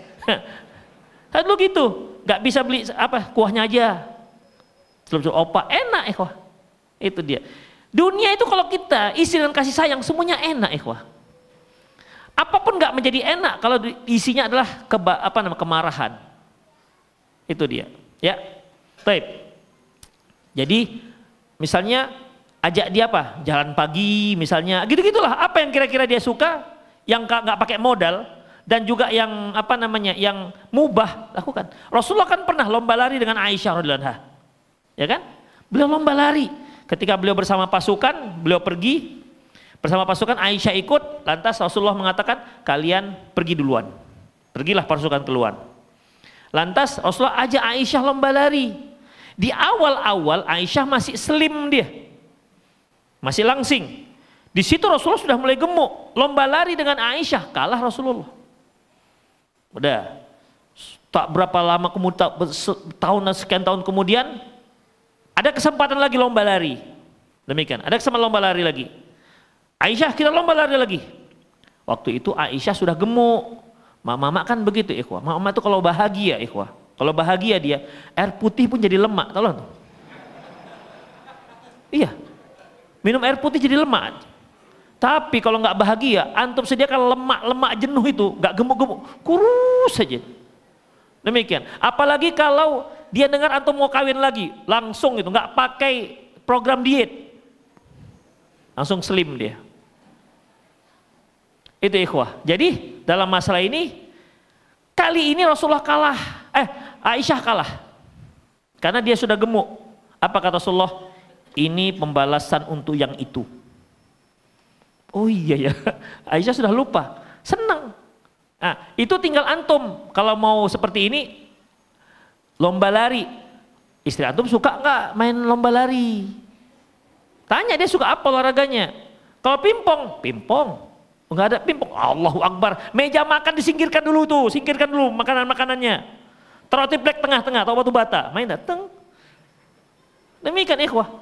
Bednya Ustaz, Allahu Akbar, piring itu aja beli bola pakai piringnya, dung tang. Jadi demikian. Jangan pikirkan sebagai pemain profesional macam Cina itu. Kita nggak punya duit. Udah singkirkan tuh, meja makan dikosongkan, ya kan? Nggak ada net, batu bata taruh. Tengok sebab ada bangunan-bangunan kan, pinjam batu bata 7 ya. Atau pakaikan benang. Apa yang nggak bisa ikhwah? Yang namanya bahagia itu simple kok. Kita aja yang menyusah-nyusahkan untuk bahagia. Harus pergi ke si malam yang 1 malam 3,5 juta. Ngapain? Kalau ada duit enggak masalah. Ini kita bokek ikhwah masalahnya. Demikian. Kita nggak punya duit. Gunakan potensi yang ada itu untuk berbahagia. Demikian. Itu yang pertama. Yang kedua caranya dengan apa ikhwah? Menyulangi dia dengan makan. Ikhwah, sekali-sekali tapi jangan gitu, itu marah namanya. Demikian, boleh sekali-sekali ya, demikian ikhwah. Karena Rasulullah SAW pernah mengatakan, innaka lan tunfiqu nafaqatan tabtaghi biha wajhallah illa ujirta alaihi. Tidaklah engkau memberikan nafkah kepada istrimu untuk mendapatkan pahala dari Allah, kecuali engkau akan diberi pahala. Hatta luqmatu tarfa'uha ila fi imratik. Sampai makanan yang engkau sulangi ke istrimu. Jadi nanti pulang ini makan siang coba tes. Dik, abang sulangilah dik sekali. Tapi kasih muqaddimah juga. Kalau antum di sini nggak dengan istri, berarti kan nggak tahu, ya kan? Di rumah istri nggak ikut ngaji, kasih muqaddimah dulu. Tadi dik, ini ada kajian, abang mau praktek gitu. Jangan tiba-tiba begitu banget, dek, dia malah bingung, ini abangku kenapa ini? Dipegangnya kan yang tuh, sehatnya bang. Begitu ikhwah, ya, itu dia. Cara ketiga, at-talattuf ma'az-zaujah nida'uhu bi asma'i tadlil. Memanggil istri dengan panggilan-panggilan yang imut-imut. Gitu dia. Misalnya nama istri antum misalnya Aisyah, apa panggilan imutnya kira-kira? Gitu, Iskandar nanti itu. Apa kalau Aisyah gitu? Kan ada panggilan imut-imut. Kalau Rasulullah kan manggil Aisyah, Aish gitu kan. Di Indonesia kan beda-beda ikhwah. Misalnya namanya Khadijah, bisa panggilannya Caca. Nah itu panggilan imut-imut. Aisyah. Namanya siapa? Maimunah, panggilannya Mona. Kan keren. Mona Lisa, bukan Maimunah maksudnya. Demikian, itu panggilan imut namanya. Panggilan imut. Boleh silahkan ikhwah untuk menambah kasih sayang. Dan boleh juga antum panggil, Rasulullah memanggil istrinya, ya Humaira, wahai yang pipinya kemerah-merahan, antum boleh panggil beb, boleh. Yang, itu dia, yang, boleh panggil yang. Yang itu apa kepanjangannya? Wayang. Sayang itu, sayang. Yang Caca, nah, gitu kira-kira. Boleh untuk panggil begitu. Rasulullah sudah mencontohkan, ya. Rasulullah sudah mencontohkan. Jadi nggak usah panggil lengkap. Misalnya istri antum dia apa namanya, Dr. Ferawati LCMCK misalnya. Misalnya, nggak usah panggil yang Dr. Ferawati LCMCK, nggak usah panggil lengkap-lengkap gitu. Panggil dia panggilan yang imut. Itu dia, panggil imut. Kalau namanya Zainab, gimana panggil imutnya? Zeze, iya Zeze. Zeze, iya. Oke lah. Itu tergantung ijtihad lah, ya, demikian. Taib. Yang keenam, yaitu istingkafur rajul anil musa'adah. Kalau di sini sebutkan kesalahannya yaitu tidak mau membantu istri. Artinya sebagai seorang suami untuk mendidik istrinya yaitu membantu urusan rumah. Membantu urusan rumah. Aisyah pernah ditanya oleh para sahabat, Rasulullah itu kalau di rumah ngapain? Aisyah menanyakan, berkata, kana fi mihnati ahli. Dia membantu keluarganya. Jadi kalau antum misalnya ikhwah, dari Senin sampai Jumat itu kerja, atau kadang-kadang sampai Sabtu, itu ada weekend satu hari. Satu hari itu cobalah bantu-bantu. Antum jangan pikirkan begini ikhwah, aku tuh sudah capek dari Senin ke Sabtu itu kerja. Terus istri antum dari Senin ke Sabtu ngapain? Ngapain rupanya? Nggak kerja, tinggal bang, duit, gitu aja. Kan dia juga kerja di rumah. Malah kerja nggak pakai gaji lagi di rumah itu. Ngurus rumah, ngurus anak, apalagi anak kecil-kecil. Jadi jangan yang antum pikirkan antum saja. Mereka juga kerja di rumah itu, kegiatannya banyak. Makanya kalau bisa di hari weekend itu adalah hari bersama. Bantu dia cuci piring, walaupun antum cuci piring 5, 2 pecah, nggak apa-apa, belajar. Demikian. Bantu ngulek. Siapa di sini antum yang bisa ngulek cabai? 1, 2, nggak bisa kan? Ngulek cabai, ya Allah. Udah jarang ngulek cabai, pakai blender ya, itu aja. Padahal cabai yang diulek itu, oh insya Allah tuh enak kali. Saya bisa ngulek cabai, mau tes? Mau tes? Nah itu macam-macam kalian. Demikian ikhwah. Bantu dia ngulek cabai, motong bawang. Tanda-tanda orang nggak pernah motong bawang ikhwah. Mari potong sedikit udah nangis dia. Tanda-tanda nggak pernah motong bawang itu. Itulah dia ikhwah. Jadi bantu. Ada orang yang bertanya, Ustadz, malam Rabu kemarin ada yang nanya, Ustadz, saya hobinya mancing, tapi istri saya tidak suka. Tolong nasihati istri saya ini Ustadz, dan dia sekarang hadir di sini. Tahu antum siapa yang saya nasihati? Saya nasihati dia. Ya, antum mancing ngapain? Kenapa nggak weekend itu bersama istri? Demikian, lebih sabar antum nungguin ikan sepat setengah hari ikan sepat, tak dapat enggak? Kenapa nggak sama punya duit mancing aja di Kampung Lalang sana, 35.000 set 1 kilo dapat. Nunggu setengah hari ikan sepat dapat enggak? Mendingan bersama istri, bantu dia masak. Demikian ikhwah. Jadi hal-hal seperti itu hendaklah kita lebih faham, ya, lebih faham tentang masalah seperti itu. Rasulullah itu kalau dia ropek pakaiannya, dait sendiri. Demikian ikhwah. Memang seorang suami itu sebenarnya yang terbaik itu, kalaupun istrinya nggak bisa dia kerjakan sendiri. Itu sebaiknya. Misalnya istrinya nggak lagi sibuk nggak buatkan dia teh, buat sendiri. Demikian. Istrinya nggak masak, apa yang kita lakukan? Istri kita nggak masak, apa yang kita lakukan? Hah? Tambah istri lagi? Tambah istri katanya. Bu, abang ini yang bilangnya bu. Tambah istri lagi katanya. Demikian. Ya kalau kita beli di luar, demikian. Sebenarnya Sebenarnya simple. Tapi ini bukan untuk ibu-ibu. Ini untuk kaum bapak-bapak. Nggak boleh ibu mengatakan tapi di rumah, bang, tolong bang cuci itu. Rasulullah itu membantu istrinya, bang. Ada piring, bang, tolong abang bikin kan hari ini kan? Bikin kan? Cuci piring ini. Kalau betul-betul abang manhajnya salafi, ikut Rasulullah, cuci piring. Itu salah itu.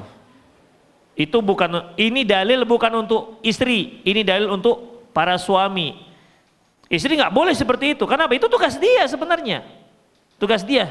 Jadi ini meminta kemakluman para suami, bantulah sekali-sekali, wah sekali-sekali, bantu masak, bantu ngepel, demikian ikhwah. Insya Allah, ikhwah, capek kita dalam seminggu itu insya Allah bisa hilang, insya Allah. Ya. Kemudian apalagi ikhwah? Yang ke berapa ini? Ketujuh ikhwah, yaitu cepat menjatuhkan talak.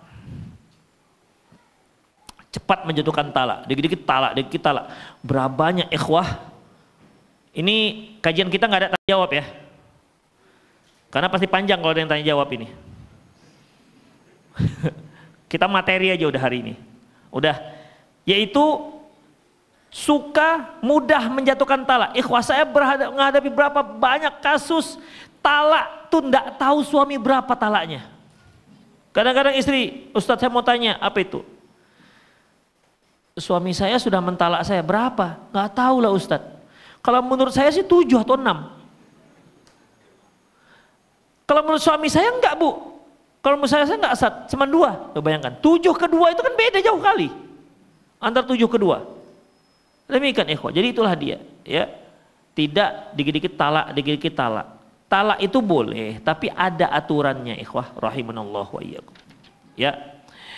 Kemudian kita singkat aja lah ya. Kemudian yang berikutnya, iqdamu ala ta'addud zaujat, yaitu dikit-dikit mau kawin. Apa namanya? Sunnah ta'addud, yaitu poligami. Ada. Ini pembahasan yang paling ditakuti oleh para istri ini. Pembahasan yang ditakuti oleh para istri. Dan para istri juga takut kali kalau suaminya itu berteman dengan laki-laki yang berpoligami. Karena mereka kalau menghadapi suami yang kasar, menghadapi suami yang gak sholat, menghadapi suami yang pelit, itu masih bertahan. Tapi menghadapi suami yang kawin lagi, ini ikhwah yang apa namanya, dunia itu bagikan runtuh bagi dia. Itu ikhwah. Dan banyak juga para suami ngancam-ngancamnya itu dikit-dikit kawin lagi, abang kawin lagi, macam-macam kok kawin lagi. Ikhwah, seolah-olah itu merupakan ancaman yang merupakan pedang yang siap menebas lehernya. Ikhwah, ini merupakan salah satu perkara yang perlu diperhatikan oleh para suami. Demikian ikhwah. Ya.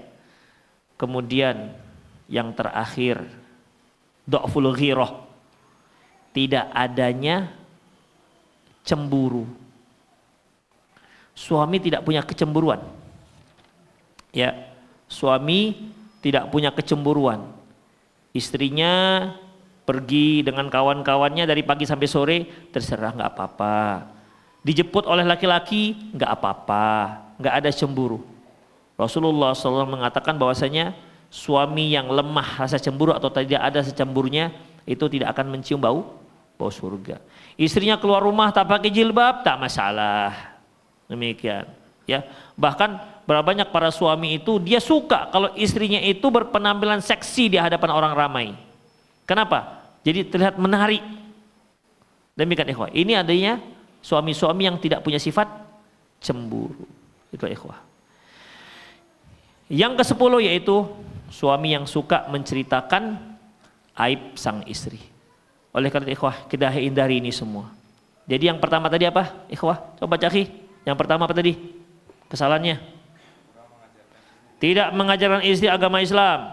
2. Suka mencari kesalahan istri. 3. Kezaliman memberikan hukuman yang tidak sesuai dengan kesalahan. 4. Pelit. 5. Kasar. 6. Tidak mau membawa istri, maksudnya membantu di urusan rumah. Padahal dia memang free ya. 7. Cepat menjatuhkan talak. 8. Sering mengancam untuk nikah lagi. 9. Tidak ada cemburu. 10. Suka menyebarkan aib istri. Itu ikhwah. Ya, khairukum khairun li ahli. Sebaik-baik kalian adalah orang yang terbaik untuk istrinya. Lakukan pesan-pesan yang telah kita pesan tadi. Semoga Allah Subhanahu wa taala menjadikan keluarga kita keluarga yang sakinah, mawaddah, warahmah, yang membuat kita semakin dekat dengan Allah Subhanahu wa taala. Demikianlah ikhwah rahimanallah wa iyyakum. Ternyata masih ada 15 menit ke jam 12. Biasanya sampai jam berapa? Jam 12 kan biasanya. Sampai jam 12 itu masih ada 15 menit. Bagi ikhwah yang mau bertanya langsung dipersilahkan atau di 0813 600 600 61. Silakan. Ya. Pertanyaannya kan atasan saya ini seorang perempuan. Ya. Lalu terkadang untuk reward dia sering ngajak kami seperti itu. Ya. Heeh. Emang enggak, saya bukan laki-laki satu-satunya. Itu sikap saya gimana? Oh, kalau dia misalnya reward ini memang reward kita gitu. Enggak, maksudnya reward Tim. Kalau memang itu rame-rame nggak ada masalah. Bukan berdua-dua gitu kan? Oh, insya Allah nggak apa-apa. Dia di meja dia, kita laki-laki di meja kita. Demikian. Allahu a'lam. Lagi. Silakan antum. Nggak ada? Kalau nggak ada kita tutup. Di 0813 600 661 ada? Silakan. Baik, ada, masya Allah masuk banyak. Bolehkah ikut lomba yang pakai uang pendaftaran? Nggak boleh. Bagaimana status anak yang lahir dari hubungan zina orang tua sebelumnya menikah? Hubungan zina orang tuanya sebelum menikah, dia dinasabkan kepada ibunya. Jika anak itu perempuan, apakah ayahnya adalah mahramnya? Sedangkan ayah dan ibu biologisnya sudah bercerai. Ayahnya itu tidak bisa menjadi mahram dan juga tidak bisa menikah dengan dia. Karena secara hukum bibit, dilihat dari bibitnya itu anaknya. Dilihat secara syar'i itu bukan anaknya. Jadi jumhur para ulama mengatakan walaupun si anak perempuan ini bukan mahramnya, tapi bukan berarti dia boleh menikah dengan anak haramnya ini. Karena tetap ada garis keturunannya walaupun tidak dianggap oleh syariat. Jadi bukan mahramnya. Jadi nikahnya bagaimana? Nikahnya dengan wali hakim. Karena anak haram ini dia tidak punya bali. Karena wali itu hanya berasal dari pihak ayah, jalur ayah, paman dari pihak ayah, kakek dari pihak ayah, demikian. Terus bagaimana kalau ada adiknya, adik laki-lakinya, bisa nggak jadi wali? Nggak bisa. Kenapa? Itu adik saudara seibu nggak bisa. Kan beda nih. Yang ini nggak punya ayah, yang ini punya ayah. Walaupun ayahnya itu adalah yang menghamili ibunya tadi, yang dengan cara yang haram, nggak bisa juga. Jadi wali hakim. Ada yang mau nanya langsung, saya persilahkan. Ya.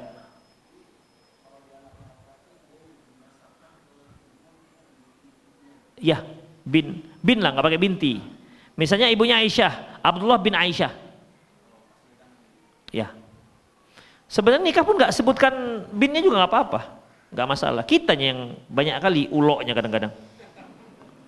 Iya, harus sebutkan apa segala macam. Padahal kunikahkan anakku ya, yang itu dengan ini. Bisa aja, yang penting tahu orangnya. Kalau kita kan pakai jabat tangan, nggak pakai jabat tangan tuh nggak apa-apa. Ya, misalnya aku nikahkan anakku fulan, ku terima, udah habis. Nggak disebutkan maharnya gimana? Yang penting maharnya sudah disepakati kan? Ya sudah, nggak disebutkan di situ nggak apa-apa. Demikian ya.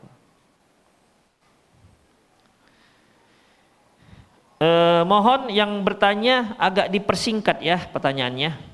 Bagaimana ingin menjual emas antam yang dulu dibeli dengan harga 1 juta dan sekarang dijual karena harga emas naik, apakah itu termasuk riba? Ikhwah, barang siapa yang berhutang yang diterimanya emas, pulangkan emas. Dan barang siapa yang hutangnya duit, pulangkan duit. Kadang-kadang begini ikhwah, dia mau ngutangi duit, tapi dia punya emas. Kamu dijualnya emas ini dapat duit, duit ini diberikan, diserahkan. Jadi yang menjadi standarnya apa yang diterima. Apa yang diterima. Dia terima duit, maka bayar duit. Dia terima emas, bayar emas. Makanya kalau antum nggak mau rugi, yang memberikan hutang, kasihkan emas, ini emas, sekian gram, udah. Aku nggak mau tahu, nanti pulangnya juga segitu. Jangan dijual-jual lagi, bingung nanti jadinya. Jadi apa yang diterima emas, terima emas, pulangkan emas, terima uang, pulangkan uang. Ya, gitu ya. Ibu-ibu ada yang mau nanya langsung? Tak ada? Mohon nasihatnya untuk makmum yang ketika sholat sir, zuhur asar, tapi masih terdengar suaranya seperti yang berbisik sehingga terdengar ke orang sebelahnya sangat mengganggu. Khususnya itu hukumnya bagaimana Ustadz? Ikhwah, di dalam sholat itu diperintahkan kita untuk membaca. Faqra'u ma tayassara minal Qur'an, dan bacalah yang mudah dari Al-Quran. Dan membaca itu ada qomat kamitnya. Ada qomat kamitnya, bukan begini. Itu enggak begitu, itu enggak membaca namanya. Para ulama menyebutkan membaca itu qomat kamitnya dan ada suara yang lirih hanya kita dengar sendiri. Memang kadang-kadang prakteknya terutama yang senior-senior gitu. Alhamdulillah. Rahmanirrahim. Iyyaka na'budu wa iyyaka nasta'in. Itu kedengar bukan sebelahnya, tiga orang dengar. Ada yang kita nggak tahu yang dibacanya kok sin semua. Itu sin semua yang dibacanya. Sin semua. Demikian ikhwah. Jadi bacalah hanya kita yang dengar. Lirikan seliri-lirinya hanya kita yang dengar. Dan memang qomat kamit. Nggak bisa. Itu nggak baca namanya ya. Allahu alam bissawab.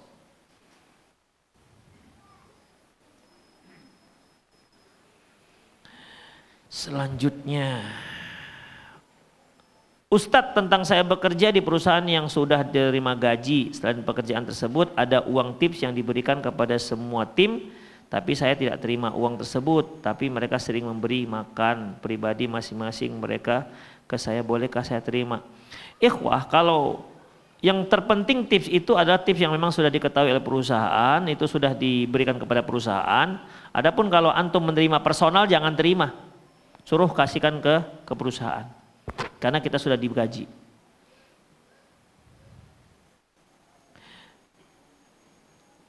Assalamualaikum Ustadz, apa itu talak 3? Talak 3 itu ketika seorang suami mengatakan ku talak, udah cerai, talak itu cerai, ku cerai. Udah, kemudian dia harus setelah cerai harus rujuk. Setelah rujuk baru ada talak 2. Untuk talak 3 dia rujuk dulu. Jadi ikhwah ibaratnya laki-laki perempuan putus hubungan. Terputus awalnya, kemudian dia nikah. Ya, nikah berarti nyambung hubungan. Kemudian dia talak berarti putus. Setelah putus ditalak lagi bisa? Enggak bisa, orang sudah putus. Kalau mau talak 2 dia harus rujuk dulu. Enggak bisa misalnya dia marah di dapur, kamu abang cerai, talak 1, pergi di kamar masih marah, ketemu lagi di dapur, sekarang talak 2 katanya.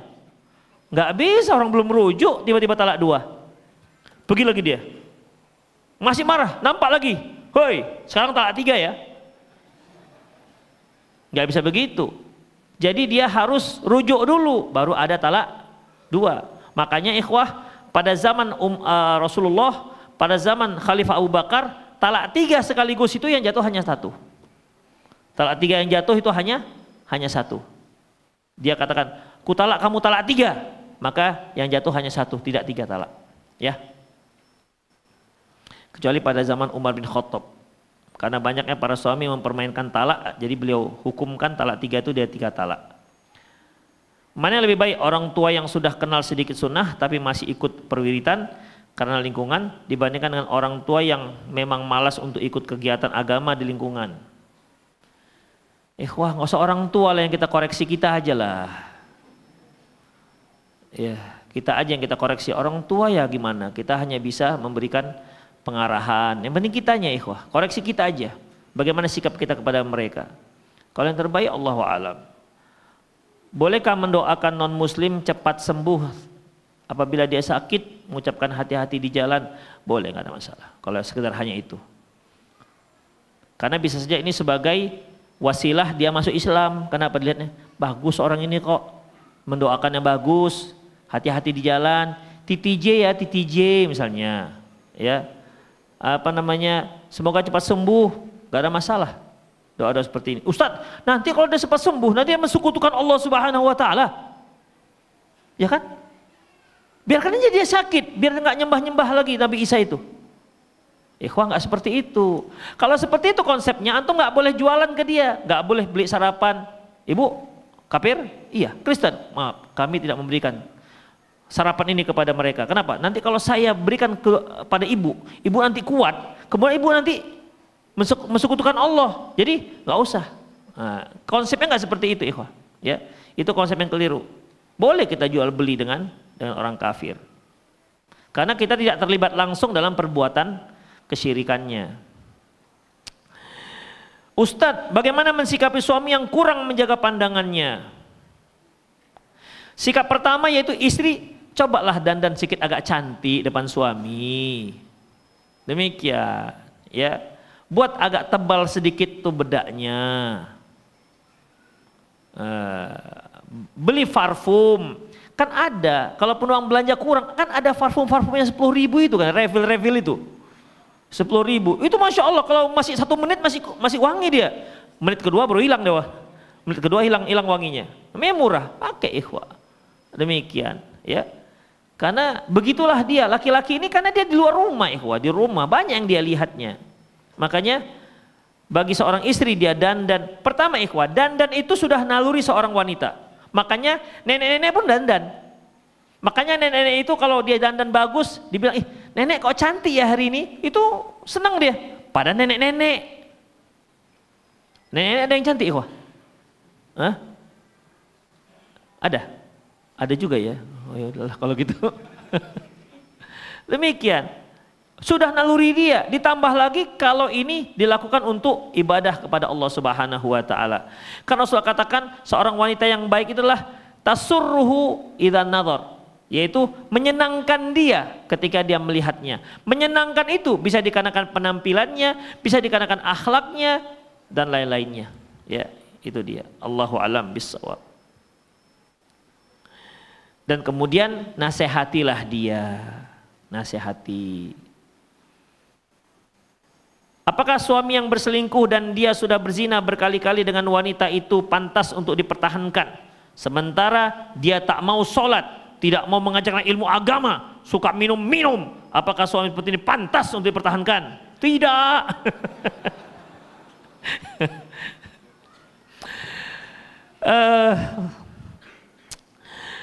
Ini macam merepet gitu ibu ini.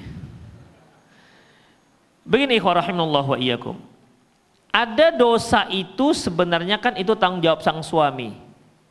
Apapun ceritanya, dakwah itu memang harus berjalan. Ya. Man ra'a minkum munkaran falyughayyir biyadihi. Barang siapa di antara kalian yang melihat kemungkaran, dia ubah dengan tangannya. Artinya dia punya kuasa apa tidak? Dia punya kuasa, dia ubah dengan tangannya. Fa illam yastati' fa bilisanihi. Kalau enggak sanggup dengan lisannya. Suami ke istri itu kan dengan lisan. Demikian. Diupayakanlah dulu, dinasihati, didoai, semoga dia bisa kembali. Li ayyahdiyallahu bika rajulan khairul laka min humur na'am.